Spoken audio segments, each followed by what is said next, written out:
right, guys, we're in the third part of our series. If you didn't check out the first part on getting the footwear and right surfaces down that are going to work best to get these drills going here, first of all. And second part was on using bands and doing things to get our feet and the whole linkage opened up and connected there. Basically in slow motion, simplified things, moving our feet well. So check that out. Make sure you're doing at least 5 minutes of that kind of stuff first. And unless you're already a great thrower, and you're probably not even watching this video, and you've figured this out and you're able to do this, you've trained this for years and years. But most of us, especially if we're masters athletes starting into the Highland Games, or basically anybody doing throwing and striking sports, we need to get our feet moving well. Again, remember, if our brains were in our feet, we'd throw a lot farther. That's a quote from Ralph McGann, Utah State throws coach. But we're going to talk about the medicine balls and more getting into dynamic stuff, but we're still going to use these tools to make what I think is the most important error that people make and get the body, basically get the hips, get the whole linkage moving in the right way with that foot, knee, and hip into the throw and driving here. Again, same idea if I was going to throw a high knee, or if I was even going to, jump or start into a sprint, I still need to have my feet going here ideally, or I'm gonna be diving and not using the best mechanics I can to get propelled that direction. So think about what we're doing for getting our hips and everything aligned here, and we're up again, blocking on this left leg. But instead of jumping or using our body, propelling our body, or kicking or punching, we're going to be pushing that implement out. Again, this is for the distance event, not so much for the height events. It's a little bit different how we approach that, unless we're talking about like spinning a weight over a bar. That's another topic in itself. But some easy options. This is just a light medicine ball, and depending on the person, it may work well to just do two-handed, like a side sling. You could work into like a throw bag, and making sure when you slow that down, I would video this too, making sure that you're up on the toe, you're pushing the knee and hip. We cover that in part 2 a lot more, so I won't go heavy into this, but I want to get here, and then I want to be up on this leg. So whatever allows me to get that going, first of all. Of course, if you're working more towards weight for distance or more specific area, that's fine when you're there. But if you're not getting this down, go back in the steps, all the way back to the other videos. Find where you can get this moving well and solidify that position. Again, you're gonna feel cranked in here. All this feels completely torqued, like turning over your shoulder. You feel completely torqued up, or somebody takes your shoulder and twists it all up. You feel everything, just that spiraling, radiating power that wants to just boom, unleash there. That's what you need to get to that point where things are really opened up. I can't emphasize that enough, but that is the ticket. So here, I'm not going to release this first, but I'm just going to show you. I'm going to go through this, and I'm going to turn the hip and foot first, and then I would release the ball out this way. Really slow that down, slow to fast, simple to complex.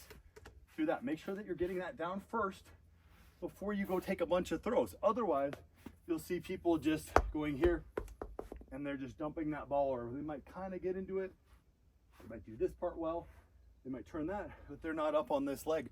So we need to block up on this leg, like that post or that pole that we're on, and then up and over with this other hip. So whatever we're doing, same principle. Again, more specific, I'll show you examples here. I'll turn this, boom, and then throw into that. Same with the stone throw, or if we do this two-handed usually to start. Again, same thing, simple to complex.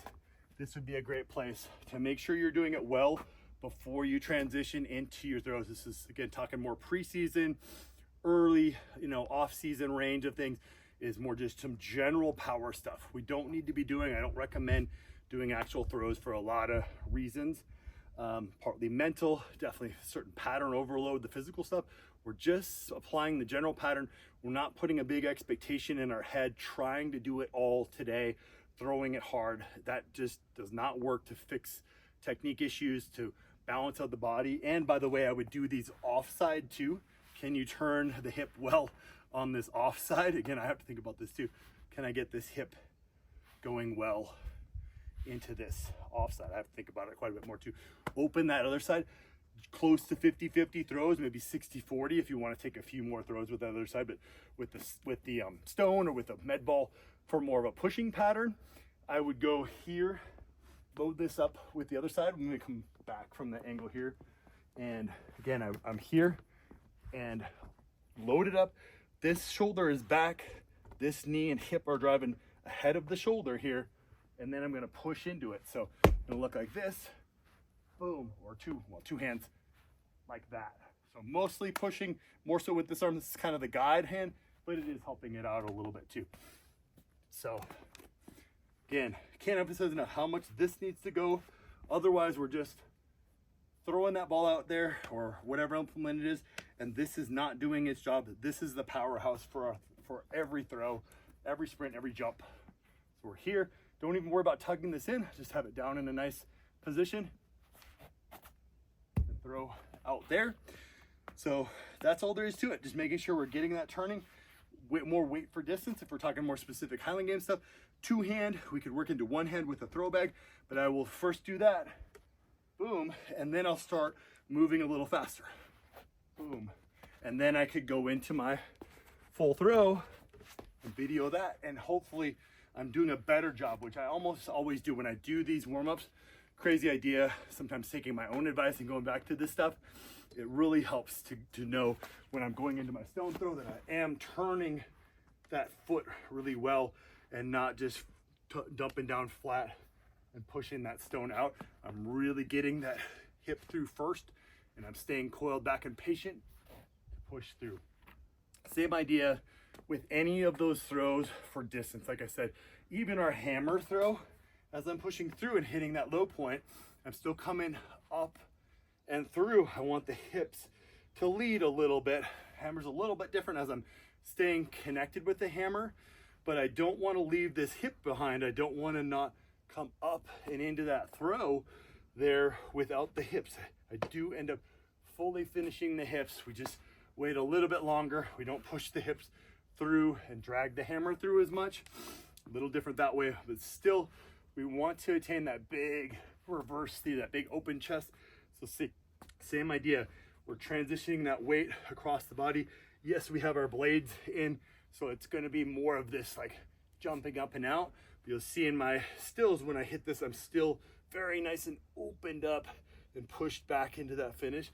So same with all those distance events in principle. They look a little bit different, but we're still trying to bring that right hip all the way around, block on that left hip, and come up and through to finish that throw. Again, can't emphasize enough. That is, say that one more time, getting that foot turning, getting that body moving is such a key thing. It is the key thing to making you throw better.